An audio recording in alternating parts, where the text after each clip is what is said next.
Hello and welcome to session four's video journal. It's been kind of a fun journey.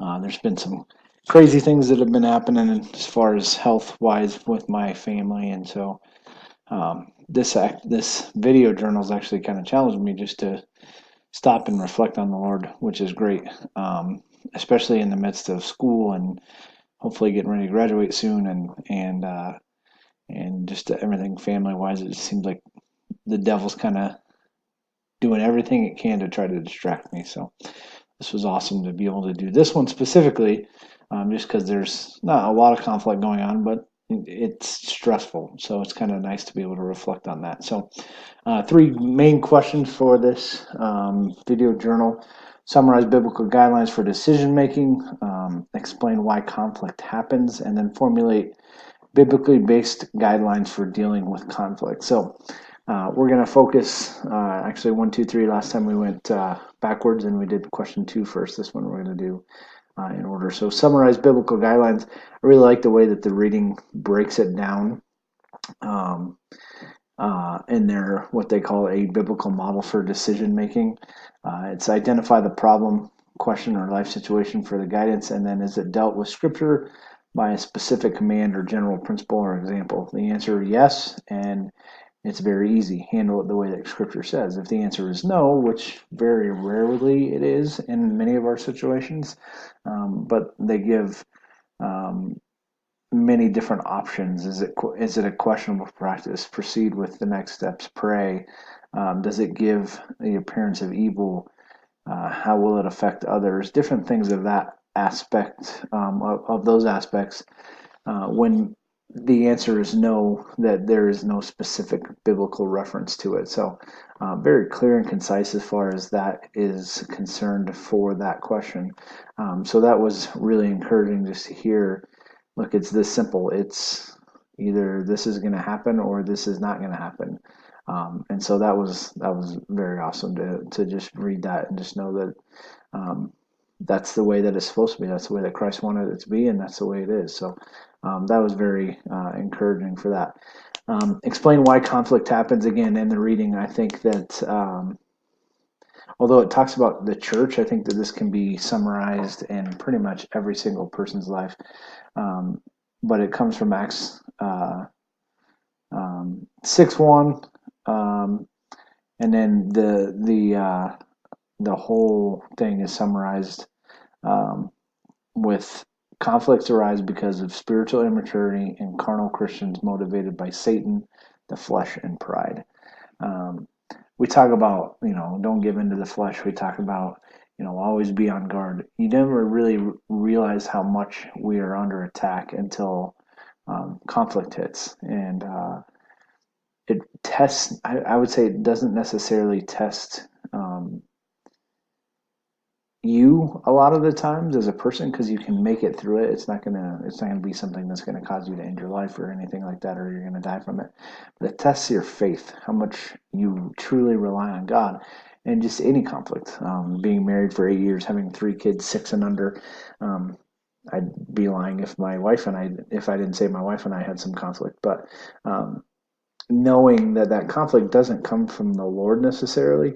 Um, yes, he allows that conflict to come into our lives, but ultimately it's the testing of our faith. You look at the way that Job handled it, and everything he did just pointed back to the Lord. So that leads us into our third and final question, which is formulate biblically based guidelines for dealing with conflict. And this is this is fun because this is something that I've done and kind of practiced specifically in my marriage. But most of all, just in every other aspect. So when conflict arises, the very first thing that I do before I do anything else is I take a step back, and I think that that's something that we as Christians forget to do because we're so amped up or we're so within the moment that we feel like we have to defend ourselves. And that's, again, we talk about the flesh. That's our selfish ambition saying, I need to make myself look better. When really, take a step back, and what I do is I take a step back and I start praying. And I don't pray for the conflict, I pray for myself because I know that there's areas of my life that had either caused that conflict that I can get better at, or things that I can recognize and admit to the person that I have conflict with. So that's my first step in handling conflict, is taking a step back and praying. If conflict needs to be moved to the next step, I will approach that person and let them know, hey, listen, I did this wrong. This is where I think it went wrong.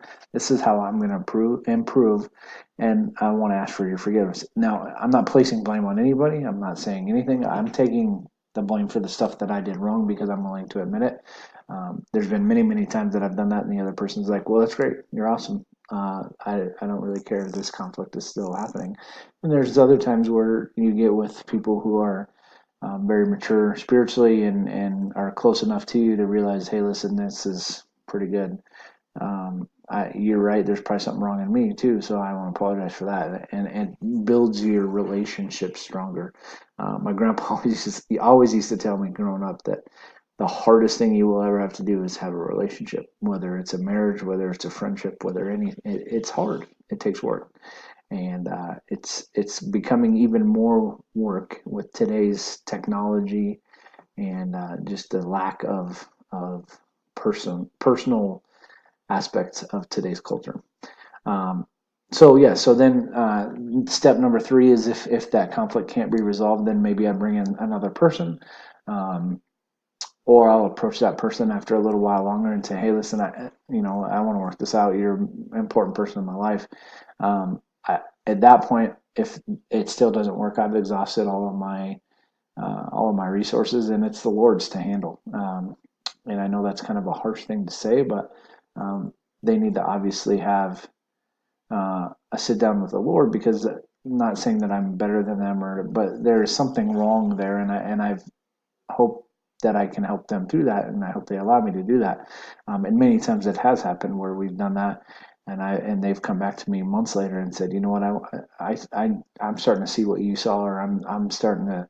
You said this, and that made me think about this in my life, and I need your help to get through it, because I know that you're able to. So just building those relationships through conflict, and it just builds such a much stronger relationship. So those are kind of biblically how I handle conflict in my life. And obviously, step number one is prayer.